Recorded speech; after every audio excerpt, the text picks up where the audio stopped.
Bom, gente, a terceira parte da nossa aula de hoje vai ser para falar sobre noções de hidrologia e como observar e medir o ciclo hidrológico, né, e as características desse sistema hidrológico dentro das bacias hidrográficas. A hidrologia, então, é aquela ciência que trata da água, né? A hidrologia é a ciência que trata da água e inclui a ocorrência, a circulação, a distribuição dessa água, as propriedades físicas e químicas da água e a reação da água com o meio ambiente como um todo, né? Incluindo a relação com as formas vivas.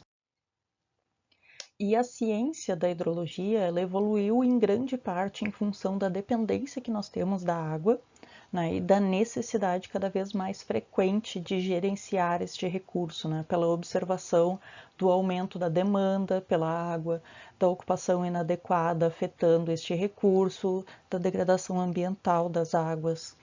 Então, a ciência da hidrologia ela evoluiu basicamente assim em duas etapas, né? Primeiro havia uma observação do fenômeno, do que acontecia, como acontecia, descrição, registro, né, dos fenômenos hidrológicos, todos os fenômenos relacionados à água, para depois passar para um método quantitativo, né? Quando a gente faz registros numéricos, análises estatísticas, cria modelos matemáticos, faz modelagem, né? Inclusive para prever eventos futuros relacionados à água. Então, num primeiro momento dessa observação pela água, se acreditava que o ciclo hidrológico era reverso, né? Se chama hoje de ciclo hidrológico reverso, mas se acreditava que existiam canais subterrâneos que levavam a água até o topo dos morros, onde eles nasciam e então escorriam na forma dos rios, né? E a precipitação, a evaporação eram vistos como fatores totalmente independentes que só tinham por objetivo a sustentação da vida e não tinha uma inter-relação com os demais fatores, né, que hoje se sabe do ciclo hidrológico. Então, essa imagem ela representa, né, em ilustração o que seria esse ciclo hidrológico reverso, né? Existiriam canais subterrâneos, se acreditava que haviam canais subterrâneos, cavernas subterrâneas, por onde a água subia até o topo dos morros, e no topo do morro acontecia então surgências, né, nascentes, e esses rios formavam rios superficiais, e esses rios superficiais devolviam a água aos oceanos, né? Já na transição do século XVII para o XVIII, os pesquisadores começaram a relacionar, né, grande quantidade de vapor que era produzida pelo calor do Sol nas áreas oceânicas e a transferência, né, a observação de que as nuvens formadas nos oceanos iam, né, transitavam até as áreas continentais e choviam, né? Então essa transferência passou a ser observada, né? E isso foi chamado de ciclo hidrológico vertical, então, que a água era evaporada e até as nuvens, das nuvens migravam para as áreas continentais, da área continental caía, né? Precipitava e formava os rios. A grande questão que surgiu com relação a essa proposta, né, do ciclo hidrológico vertical era que se a chuva fazia o rio, como que a vazão do rio era apenas 16% da quantidade de chuva? Então eles calcularam quanto chovia numa região e o volume de água que tinha na chuva e o volume de água que tinha no rio e a conta não fechava. Então no rio tinha muito menos água do que havia chovido naquela região. Então onde foi parar o resto? E então essa observação da água, o princípio da continuidade, principalmente pesquisas desenvolvidas por Leonardo da Vinci, né, que fez uma analogia das redes hídricas com circulação sanguínea, ramagem de uma árvore, e se passaram a aplicar alguns métodos quantitativos, né, medições para compreender o ciclo da água, até que se chegou a este modelo do ciclo hidrológico como a gente conhece hoje, né? Então, o avanço da ciência em várias áreas do conhecimento ajudou a construir esse modelo que hoje nós compreendemos como o ciclo hidrológico. É importante a gente reconhecer isso, porque a paisagem ela é sempre resultado da nossa observação cultural, né, da nossa percepção cultural. Então, isso foi um trabalho construído, um trabalho desenvolvido E é assim que a ciência se desenvolve, né? São propostas ideias, essas ideias são questionadas e esses questionamentos levam a novos estudos, os novos estudos levam a novas ideias, novas teorias, essas teorias também são testadas, então isso é ciência, né? É o poder questionar tudo, questionar as nossas ideias, e quanto mais testes forem feitos sem derrubar, sem invalidar aquela ideia, aquela teoria, mais confiabilidade essa teoria ganha. Então, o ciclo hidrológico está num status de uma teoria de alta confiabilidade, altíssima confiabilidade, já é praticamente uma verdade científica. E essa compreensão do ciclo hidrológico que a gente transfere, né, para dentro das bacias hidrográficas para conseguir gerenciar esse recurso, né, numa área territorial menor. Então, nós temos toda essa compreensão do ciclo hidrológico, né, que foi construído ao longo dos tempos, e a gente vai estudar cada um dos pedacinhos desse ciclo individualmente para compreender como isso acontece dentro de uma bacia hidrográfica, ou como que a gente coleta o dado sobre este elemento do ciclo hidrológico, este evento do ciclo hidrológico dentro de uma área de estudo, né? Então, a precipitação ela é o principal input, né, o principal elemento de entrada do balanço hidrológico de uma região, e toda a água proveniente do meio atmosférico que atinge a superfície terrestre é considerada precipitação. Tá? A gente frequentemente fala em precipitação como equivalente a chuvas, né, como equivalente à precipitação pluvial, mas é simplesmente porque é a mais comum, né, e principalmente a mais comum aqui nas regiões tropicais onde a gente vive. Então, essa precipitação pode se dar na forma de neblina, na forma de geada, de granizo ou saraiva, na forma de orvalho, de chuva e de neve. E a precipitação, ela tem três tipos principais, né? Três tipos diferentes, que formam essas chuvas, né? O primeiro é o encontro de massas frias e quentes, né, na migração de células de baixa e alta pressão. Isso é muito comum no Rio Grande do Sul, porque nós estamos numa região de choque de frentes frias e frentes quentes, né? Então, quando uma frente fria, uma massa de ar frio vindo das áreas polares se encontra com uma massa de ar quente vinda da região tropical, a tendência é que a massa de ar quente suba, né, porque ela é menos densa, só que ao mesmo tempo o ar quente ele retém mais água, retém mais umidade. Então, ao subir essa massa de ar quente, ela começa a se resfriar, começa a sofrer uma alteração de pressão e com isso caem as chuvas, tá?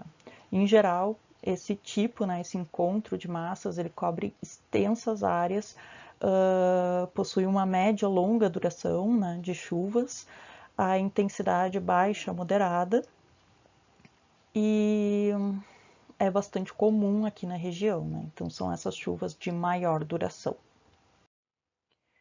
Outro tipo de chuvas são as chuvas convectivas, tá? Essa aí ela é formada por um desequilíbrio brusco na estratificação térmica das camadas, né, de ar, principalmente em regiões tropicais. E ela forma uma chuva localizada, ela pode ser formada próximo a grandes corpos d'água, pode ser formada por ilhas de calor em áreas urbanas, mas é um desequilíbrio brusco na estratificação térmica das camadas de ar, bem comum em regiões tropicais, e ela é localizada, ela tem uma intensidade moderada, forte, né? Então são chuvas mais intensas, chove mais volume de água em menos tempo.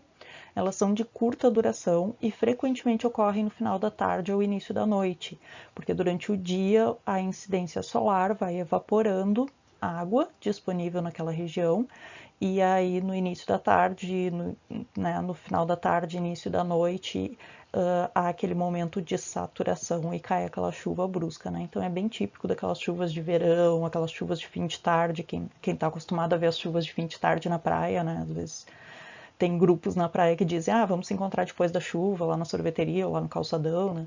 Então, é bem comum, né, nessas áreas litorâneas ter essa chuva de fim de tarde, e a nuvem que forma isso, né, vocês podem ver que é uma nuvem mais localizada, né, essa cumulonimbus, ela é bem típica desse tipo de situação, então a chuva bem mais localizada, né? Bem aquela chuva de verão mesmo. E as chuvas orográficas ou de relevos, elas são localizadas em algumas regiões que têm uma barreira física ao avanço da massa da nuvem, né, daquele ar contendo a umidade, né? Então, a ascensão mecânica das massas de ar úmidas, em geral, vindo do oceano, né? E ao encontrar essa barreira, essa massa de ar, ela tenta superar este obstáculo, mas conforme ela vai subindo, ela vai resfriando, vai sofrendo alterações de pressão que fazem com que perca a capacidade de reter aquela umidade. Então, acaba acontecendo que chove muito num dos lados do morro, da montanha, do obstáculo físico, né? E do outro lado o ar é mais seco. Isso é comum na Serra do Mar, né? Aqui até tem a imagem aqui do exemplo do litoral norte de São Paulo. Nos cânions, né? Na região dos cânions aqui do Rio Grande do Sul, isso acontece também, né? Embora não seja assim extremamente marcante, mas há chuvas mais intensas, assim, a precipitação é mais acentuada, né, no lado voltado ao mar do que após, né, no interior da serra, mais distante das áreas litorâneas, mais distantes da barreira dos cânions. E como que a gente mede isso, né? A medição padrão da pluviometria, das chuvas, é a espessura de lâmina d'água que se formaria em uma superfície de 1 metro quadrado, né, numa superfície horizontal, plana, impermeável, com 1 metro quadrado de área, e a quantos milímetros de água se acumularia ali. Então, qualquer recipiente plano, né, com 1 metro quadrado de área, então qualquer bacia, qualquer recipiente plano, retilíneo, colocado nivelado, ele daria essa medida direta, né, em altura de milímetros, dava para medir direto na régua. Então, o pluviômetro é um instrumento relativamente simples de se construir de uma forma mais caseira, pelo menos para ter uma estimativa, né? Não se usa, né? A medida padrão é milímetro por metro quadrado, mas se usam pluviômetros menores, né? Copos. Depois eu vou mostrar algumas imagens que a relação é a mesma, né? Na verdade, independente do tamanho da área, a relação é a mesma, só que há alguns fatores influentes, né, que podem influenciar mais se a área de captação é menor. Então, é um equipamento relativamente simples de ser construído de uma forma caseira para acompanhar ou ter uma ideia da precipitação dentro de uma propriedade. Então, essa medida da precipitação, ela é obtida por 3 métodos principais, né? O mais comum são os pluviômetros, são basicamente copos, né, recipientes de captação de água da chuva, onde se faz a medida, né, vertendo o líquido que foi acumulado dentro deste copo, né, deste pluviômetro, desse reservatório. Ela é vertida para uma proveta e é medido quantos milímetros tem ali, né? Isso vai determinar a quantidade de chuva naquele período. Em geral, os pluviômetros, como eles precisam de uma medida humana, né, precisam de um observador ir lá e recolher a informação, essas informações são obtidas uma vez ao dia, sempre no mesmo horário, né, de preferência pela manhã, normalmente pelas 7 da manhã, pelo menos os pluviômetros são controlados pela ANA, né, os voluntários que fazem as medidas, eles são orientados a obter essa informação às 7 da manhã para ter um padrão, mas a medida obtida é o total, quanto choveu naquelas 24 horas. Já os pluviógrafos, eles têm um sisteminha de balança, né? Conforme vai chovendo, ele vai enchendo um recipiente. Quando esse recipiente fica cheio, ele derrama, né, e começa a encher o outro. Então ele tem uma basculante, assim, uma bandeja basculante. Quando ele enche, ele derrama aquele líquido, faz o registro e começa a encher o outro, né? E assim vai indo. Então ele consegue fazer um registro de tempos em tempos. E isso pode ser gerado na forma de gráfico, né, manualmente, com uma impressora local mesmo. Para conferência, né, esse líquido vertido ele é acumulado num recipiente basal aqui, E existem também os sistemas, né, mais recentemente, os de registro eletrônico. Os de registro eletrônico podem estar conectados à internet, a satélites, e mandar o registro, né, em tempo real para qualquer local, né, para qualquer base de dados. E outros sistemas são os radares meteorológicos, né? Os radares meteorológicos são fantásticos, assim, por poder ter uma estimativa de quais são os locais onde está chovendo mais, os que estão chovendo menos, né? Tanto o pluviômetro como o pluviógrafo, eles medem aquele ponto onde eles estão instalados, né? E a gente faz a extrapolação para os outros. A gente extrapola a informação que existe entre um pluviômetro e outro. Enquanto os radares meteorológicos eles dão uma informação contínua, né? Então, mesmo áreas onde não há um pluviômetro instalado, é possível estimar a quantidade de chuvas. Mas esses métodos ainda são um pouco imprecisos, né? A outra medida que se faz é a interceptação, né? Então, tá, primeiro choveu. Agora, o que acontece com essa chuva, né? De que forma ela é distribuída na bacia hidrográfica, na região, na área de estudo. Então, a interceptação é toda aquela água que ficou aprisionada por corpos de animais, por plantas, por depressões no terreno. E a forma mais comum de interceptação são as plantas, né, por causa da área foliar que elas têm, e elas acabam sendo um obstáculo bastante eficiente para a água da chuva. Então, a vegetação é um dos principais fatores, né, da interceptação. Então, a interceptação é é o fato de coletar as gotas de chuva, né, segurar as gotas de chuva, enquanto ela não atinge o solo, né. Então, essa interceptação acaba fazendo com que chova menos embaixo dos galhos das árvores, faz com que um pouco da água interceptada aqui escorra lentamente pelo tronco, isso favorecendo a infiltração, né, próximo às raízes.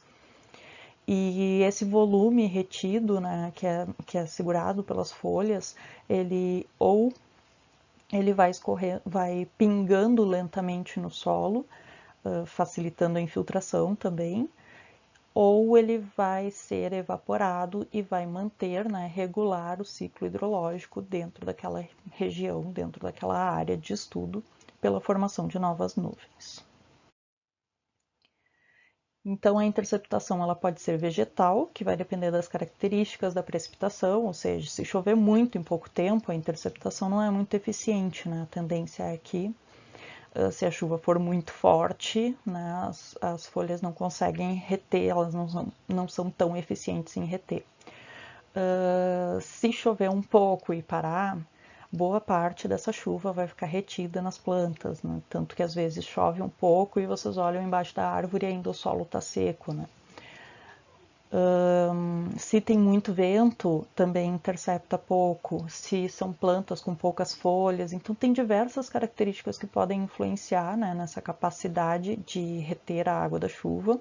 O tipo da planta, a densidade foliar, se tem várias camadas de folha ou se é uma só, qual é o período do ano, estágio de desenvolvimento da planta, tudo isso pode influenciar na capacidade de interceptação. Mas a vegetação é uma das formas de interceptação e de proteção do solo, né, de promoção da infiltração e de proteção do solo contra erosão mais eficientes. E as depressões no terreno, né, em áreas rurais ou em áreas mais naturais, o volume retido ele se dá em depressões do terreno e acaba se perdendo por evaporação ou acaba infiltrando, né? Se o solo é argiloso, essa infiltração é muito baixa e acaba indo para a evaporação, mas também tem um papel importante no ciclo hidrológico. E nas áreas urbanas, né, em geral, essas áreas alagadiças já foram todas soterradas para construção, né? Então, o que se acaba fazendo é, na medida do possível, localizar áreas para locação de bacias de captação artificiais. Então, em Porto Alegre, por exemplo, tem uma praça que um dos locais de jogos, né, uma das quadras de jogos, é uma bacia é uma bacia de captação, né? Então, em períodos de chuva, ela enche de água para ir para reter, né? E depois escoar lentamente em direção ao sistema fluvial. Em muitos locais, em São Leopoldo eu sei que tem isso, mas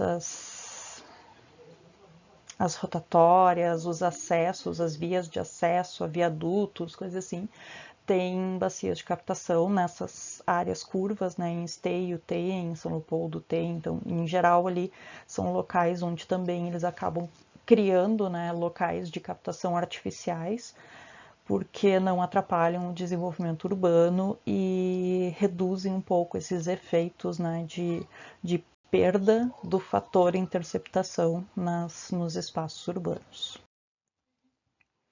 E como que se quantifica isso, né? Basicamente são pluviômetros também, só que pluviômetros colocados, né, embaixo das árvores, anéis, calhas, né, coletoras ao longo dos troncos. São vários pluviômetros, esses pluviômetros, né, vários locais de captação. Esses locais de captação podem ou não estar conectados através de calhas, né, para um recipiente único. Então, o que se faz é comparar a precipitação fora daquela área de mata com a precipitação dentro da área de mata, né? Então, isso vai dar aquela relação de saber o quanto está chovendo ali embaixo, o quanto está chovendo na área livre, se dá para calcular qual é a interceptação dessas árvores. Outro caminho que a água da chuva pode tomar, né, se ela não for interceptada, aquela que não for interceptada e atingir o solo, ela pode infiltrar no solo, né? Então, essa infiltração é a penetração nas camadas, inicialmente nas camadas mais superficiais e depois em profundidade, né, das águas das chuvas. Isso depende muito das características do solo, depende muito do tipo, né, do uso que se faz desse solo, do tipo de rocha que tem, né, se a infiltração profunda é facilitada ou não. E esta água que infiltra, ela é armazenada por um maior tempo, por um tempo maior dentro da bacia, né? Então essa é a água de reserva, é a água subterrânea.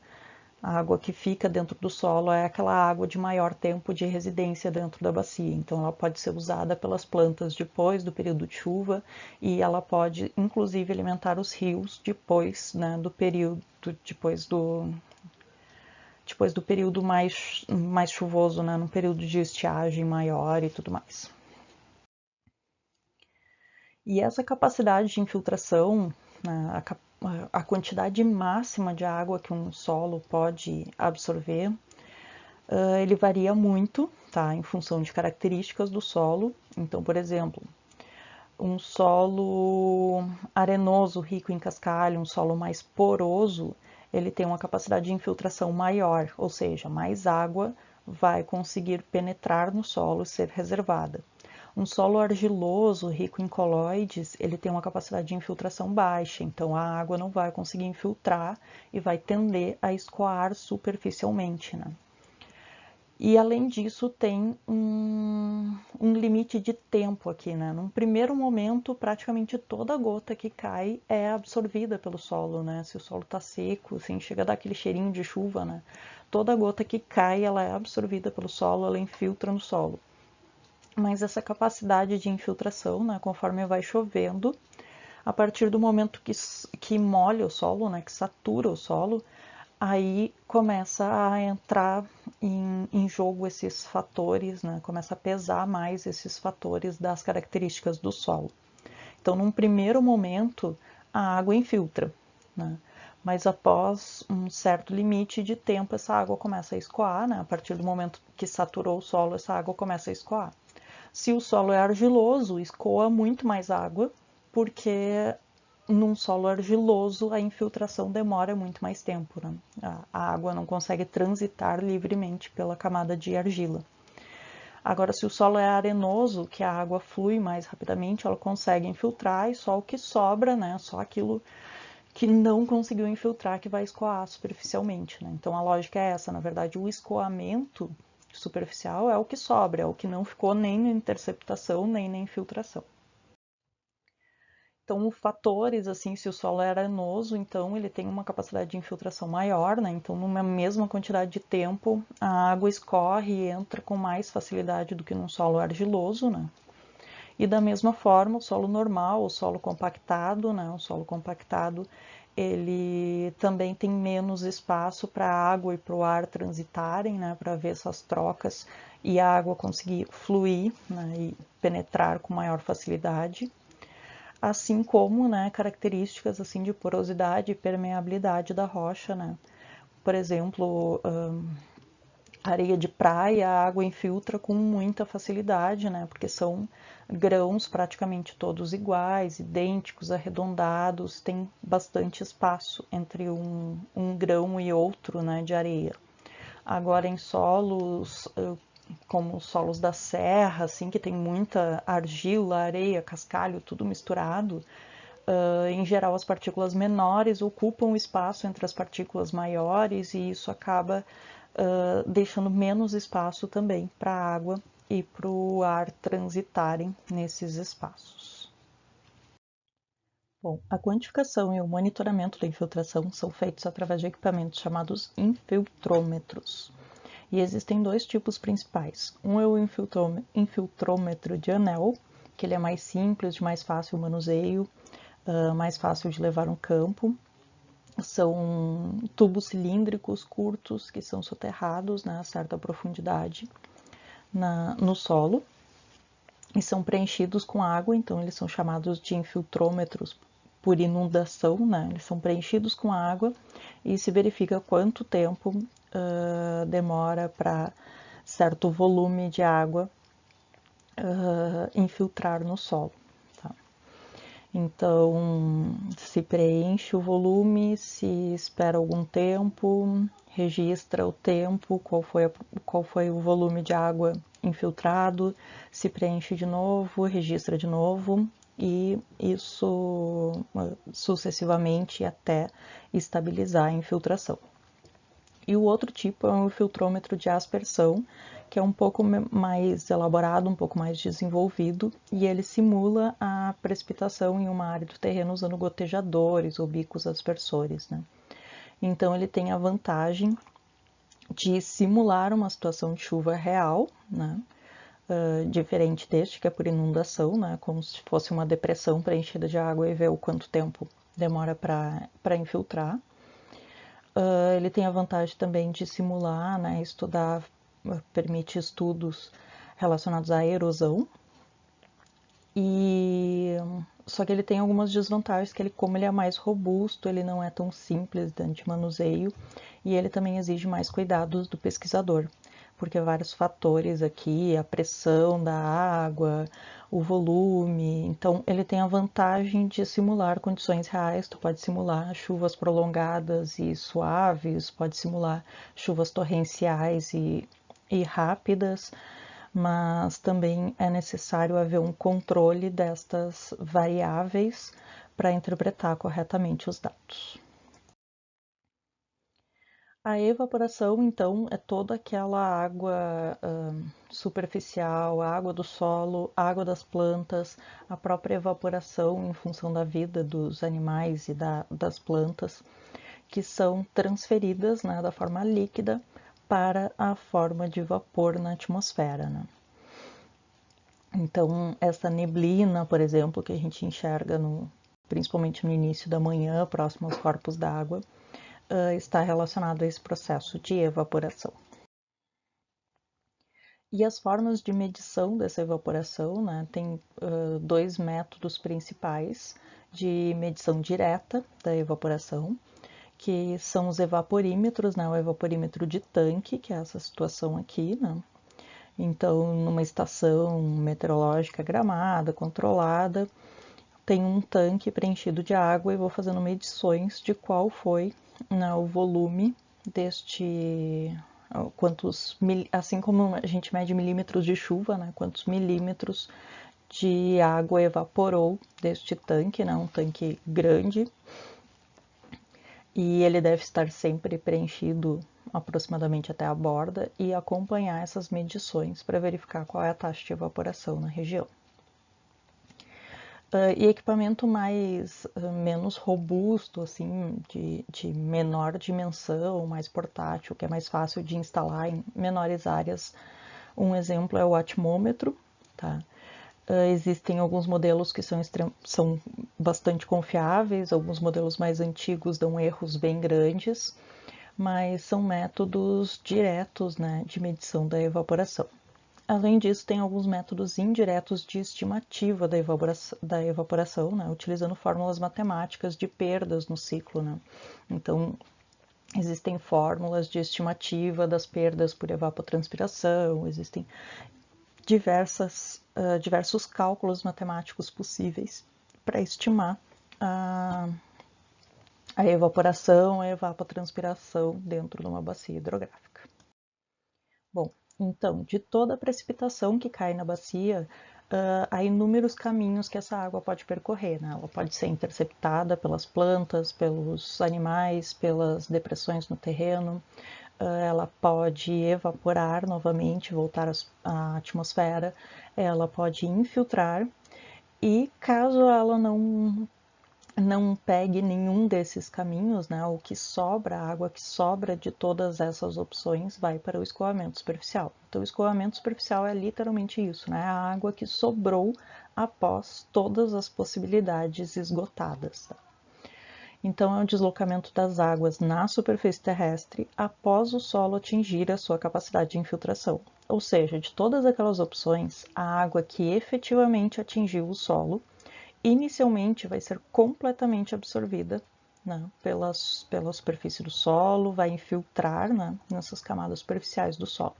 A partir do momento que o solo alcançou a sua saturação, que é esta linha curva aqui, então a partir do momento que alcançou a sua saturação, uma parte irá infiltrar de acordo com a taxa de infiltração permitida por aquele solo, e o que sobrar, né, a chuva que exceder essa capacidade de infiltração vai ser escoada superficialmente. Então, o escoamento superficial ele é o que sobra, né, dos caminhos, sempre a água que sobra das outras possibilidades, dos outros caminhos que a água tem dentro da bacia. Né? E esse escoamento superficial ele está diretamente ligado aos nossos aproveitamentos diretos, aos impactos diretos nas atividades humanas, né, como o aproveitamento da água superficial, a proteção contra a erosão do solo, a gestão de inundações, né, de riscos de alagamentos e inundações, está relacionada com este escoamento esse excedente de chuva que vai para o escoamento superficial. Então, num primeiro momento, esse escoamento ele forma uma película laminar, né, que tem baixo potencial erosivo, então ele só cobre o solo. Né? Essa relação aqui, né, do escoamento laminar, o escoamento turbulento tem relação direta com a erosão laminar e a erosão linear. Né? Então, a partir do momento que ocorre primeiro satura a camada, né, a capacidade de infiltração da camada superficial do solo, aí forma uma lâmina e a partir do momento que acumula água suficiente começa a formar canais, né, esse fluxo turbulento aqui que pode provocar a erosão. Então, quanto mais água estiver disponível para o escoamento superficial, maior a chance de formar o fluxo turbulento, maior a possibilidade de erosão do solo. E vários fatores podem influenciar no escoamento superficial, tá? Fatores climáticos, como a intensidade da chuva, né? Chuvas muito, de grande intensidade, mesmo que sejam rápidas, né? A precipitação de água, ela acaba escoando superficialmente em função, né, do tempo necessário para a infiltração. A duração da chuva, né? Chuvas muito extensas, vários dias chovendo, depois das primeiras horas o solo já está saturado, então praticamente tudo que continua chovendo tende a ir, né, em um grande volume para o escoamento superficial. chuva antecedente, então se o solo já está muito encharcado, o sistema todo já está saturado em água de chuvas anteriores, né? Mesmo que haja uma pausa, né? Não seja a duração da chuva que seja muito extensa, mas há uma pausa, mas todo o sistema ainda está saturado e começa a chover de novo, também tende a formar mais escoamento superficial. Além de aspectos fisiográficos, né, as características da bacia, a área, a forma da bacia, a capacidade de infiltração, a permeabilidade do solo, topografia. E também, né, a presença de obras ou o uso que se faz do solo, né? Barragens, canalização, retificação, derivação ou transposição. Então, são situações que, por exemplo, a canalização e a retificação visam aumentar a velocidade da água, né, para a água escoar mais rápido, para evitar alagamentos em determinada área, se faz uma obra para acelerar essa água, para ela sair mais rapidamente dali. Então, isso vai provocar um escoamento maior e, claro, né, esse escoamento maior pode acabar estrangulado em outra área, né, e alagando outro ponto da bacia. Então, esse escoamento superficial, né, o coeficiente, que se chama de coeficiente de escoamento superficial de uma bacia hidrográfica, é a relação entre a quantidade de chuva que cai numa área e o quanto escoa superficialmente deste volume de água, né? Então, esse coeficiente ele é diretamente influenciado pelo uso e ocupação que se faz do solo. Áreas naturais, por exemplo, elas tendem a ter uma alta infiltração, né, e uma taxa de escoamento superficial baixa. Mas conforme o uso do solo, a ocupação do solo, se faz uma cobertura impermeável no solo, né, e não se permite mais uma infiltração tão significativa, essa relação da balança aqui é direta, né? Então, eu tenho uma menor infiltração, consequentemente, eu vou ter um maior volume de água escoando superficialmente. Isso nessa questão do desenvolvimento dos espaços urbanos, né, acaba tendo duas consequências, e eu acho que se vocês acompanham as notícias, vocês devem perceber isso de uma forma bem notável em São Paulo, né, porque São Paulo a gente vê em um dia, em uma semana, um mês, a gente vê notícias sobre inundações, ruas alagadas, então excesso de escoamento superficial. E pouco tempo depois a gente vê notícias sobre seca, crise hídrica, né, que os reservatórios das barragens estão secando, tem problemas de abastecimento de água na cidade, isso em função, né, dessa menor infiltração. Então há uma tendência bem grande assim a nível mundial de tentar buscar construir as cidades mantendo mais superfícies permeáveis, né?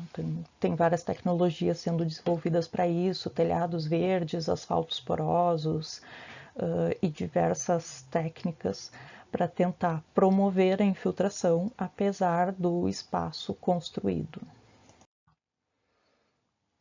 A vazão, então, de um curso d'água, né, ou seja, a quantidade de escoamento superficial total de uma bacia, que seria medido na foz, é a quantidade de água que passa pela foz, né, que é uma área, né, tem uma profundidade, uma largura aqui nesse canal, então é uma área, e é basicamente assim, a velocidade com que a água passa aqui, multiplicado por essa área, né? Porque nós não temos só um ponto de água passando, né? Para ser uma velocidade em metros por segundo, né? Vai ser metros cúbicos por segundo, porque é um volume, é o volume de água que passa por esse trecho em determinada unidade de tempo. Então, essa é uma das principais variáveis que caracterizam um rio, né? O volume em função do tempo, que caracteriza mais ou menos a capacidade hídrica desse rio, né, e também assim os impactos, né, se um rio está próximo de um espaço urbano, se há algum risco de enchente, inundação, o controle que se faz, né, é com relação à vazão desse rio. E existem várias formas de medir isso, né? Basicamente em qualquer uma dessas fórmulas, a gente precisa levar em consideração aquela seção do rio, né? Ou seja, a largura, a profundidade do canal. E um dos métodos mais simples, mais utilizados é o linígrafo, que é a medição da altura, né, da lâmina da água do rio, em um local conhecido, previamente determinado, onde se conhece qual é a seção do rio. E aí, a partir dessa leitura da altura da lâmina d'água, conhecendo o local, eu posso verificar, né, através de um gráfico, que é chamado de curva-chave do rio, eu posso verificar qual é a vazão desse rio. Esse linígrafo, existem outros tipos, né, o mais comum, por ser o mais barato, é o de boia, é o de régua, mas existe também o de boia, né? Esse aqui às vezes está instalado próximo à estação de abastecimento de água, alguma coisa assim, né? Local de captação de água para abastecimento, onde é instalada uma estrutura e essa estrutura está ligada, né, com uma coluna d'água. Nessa coluna d'água tem a boia e esta boia, né, sobe e desce em função da vazão do rio, né, da subida e descida da água do rio, e o registro dessa boia, então, corresponde, né, permite o cálculo da vazão da mesma forma que a leitura na régua permite o cálculo da vazão. E existe outro tipo de linígrafo ainda, que é o linígrafo de pressão, né, que tem um funcionamento relativamente semelhante ao da boia. Então, o monitoramento da vazão, né, o que é a curva-chave do rio, aqui tem um exemplo. Então, naquele local, ao longo do monitoramento de muitos anos, de longos períodos, né, foram feitas várias medições, que são esses pontinhos aqui, e esses pontinhos, várias medições, né, da vazão, utilizando equipamentos confiáveis, né, equipamentos mais precisos, e é relacionada então nessa curva qual é a altura da lâmina d'água do rio e qual foi a vazão medida naquele momento. Então todos esses pontinhos aqui representam medições feitas e a correlação desses pontinhos então monta a curva-chave do rio. E aí o que acontece? Depois disso eu tenho tenho as réguas limnimétricas aqui, né, do lado do leito do rio, naquele local que foi estudado. E aí, se eu fizer a leitura em determinado dia, cheguei lá, e na régua, né, a lâmina d'água está marcando 1 metro, eu posso vir direto aqui, né, no 1 metro de altura, e encostei na curva, desci aqui, então eu tenho 10 metros cúbicos por segundo, né, de vazão. Da mesma forma, se eu fizer a leitura e deu 2 metros, eu vou corresponder aqui na curva-chave, e vou descobrir que a minha vazão neste momento é 110 metros cúbicos por segundo. Então é assim que funciona a curva-chave, né? De acordo com a altura medida nas réguas limnométricas, né? A altura da lâmina d'água, eu consigo determinar a vazão, porque anteriormente eu utilizei um equipamento para determinar essa curva-chave, né? Os equipamentos de medida de vazão, em geral, eles são muito caros, né? E eles não podem ficar disponíveis o tempo todo num local para medição. Então, eles são utilizados na construção dessa curva-chave e depois um linígrafo, né? As réguas ao lado do leito do rio são suficientes para verificar, né, esses dados. Existem alguns métodos expeditos, né? Como, por exemplo, o método do flutuador, que consiste em medir a velocidade com que determinado objeto flutuante, né, passa por determinada seção do rio, por determinado local do rio. Então, a gente faz as medições, caracteriza a seção do rio, mede várias vezes a velocidade para ter uma velocidade média e aplica uma fórmula para ter uma estimativa da vazão. Então, é outro método barato, né? Outro método sem equipamentos caríssimos para determinação, né, ou estimativa da vazão de um curso de rio. Outro método é o volumétrico, tá? Isso aqui é mais comum para nascentes ou córregos, né, de baixo volume, de baixa vazão. Então, eu posso utilizar um recipiente de volume conhecido, controlar o tempo, e aí o volume dividido pelo tempo que demorou para encher, né, esse local, vai corresponder à vazão daquele local, daquele escoamento. Calhas e vertedores, tá? A gente pode instalar calhas e vertedores porque, em geral, né, eu preciso conhecer a seção do rio para medir a vazão e as seções de rio normalmente elas se alteram ao longo do tempo, né? Então a utilização de vertedores ou de calhas, que são construções fixas que restringem a passagem da água, eu posso usar esse volume, né, essa seção aqui como referência, em vez de utilizar a seção natural do rio, né? E com isso eu evito essas modificações, essa preocupação com o fato da seção do rio poder se modificar ao longo do tempo, né? Então aqui, por exemplo, eu tenho um córrego de pequeno porte, né? Foi instalado um vertedor triangular, esse vertedor pode ficar aqui, tem uma régua, né, associada a ele, e a partir da altura, né, da lâmina d'água nesta régua, neste vertedor controlado, eu consigo calcular a vazão, né, pela passagem nesta seção controlada. Da mesma forma, esse tipo de vertedor, que é o chamado de calha, né, que é a instalação de uma calha, e aqui tem um equipamento eletrônico para fazer essa medição, que é a calha parcial. Existem outros equipamentos, né, muito baseados em equipamentos industriais de medida de vazão, como os medidores ultrassônicos, os medidores eletromagnéticos. E um dos mais utilizados, né, e esse que eu falei que é bem caro, assim, custa cerca de 10 mil reais, dependendo do modelo até mais, são os molinetes fluviométricos, né? E eles contam os giros, tem uma hélice aqui embaixo e a contagem desses giros do molinete ela é proporcional à velocidade do fluxo, tá?